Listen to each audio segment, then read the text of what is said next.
Hey, what's up, YouTube? Um, I have a little dilemma on my mind. I'm not gonna tell you where I work at, but let's talk about policies. Policies at my job contradicts itself. For one, I do greeting slash loss prevention, right? So the policies is that I observe and report, correct? That's what I thought, right? So I'm observing, reporting, back is against the as I'm looking around and observing, yeah, my back is going to be towards the door, right? So I'm observing and reporting. So, long story short, they have this thing called a little audit to where they say, hey, this is what you're doing wrong, this is what you're doing right. So they have this thing called operations. So operations is telling, the operations is if you're doing the correct thing, right? So one of their policies is the manager for my position wants us to stare at the door.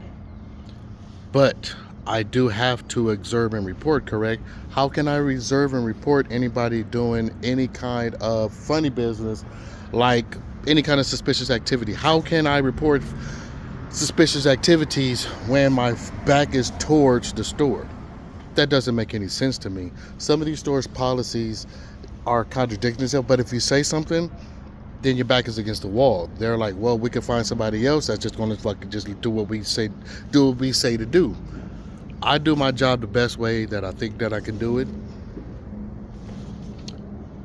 and I do the job the best way that I know I can do it. So if the policy is observe and report, and if I see any suspicious activities, to report it, correct?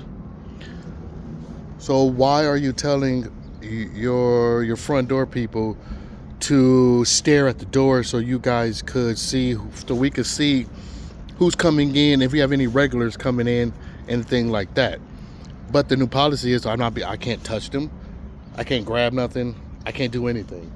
So what is the purpose of pretty much of observing, right? Or what's the purpose of saying, hey, I got a regular, when I can't even say, hey, I got a regular coming in anymore, because they have to physically see the person stealing. Thank you, California. But it just makes that job a little bit harder on us, and it's a little bit confusing because I don't know what to do with my job, with part of my job. So the policies contradict itself. This is part one. I will be doing a part two later on. I'm on my little 15-minute break, but I just wanted to get this off my mind so I won't just be having a sour face at work. So thank you for listening so far. So keep the eye out for part two later on today. Thank you. Subscribe, like, comment. You know what to do. Holla at your boy.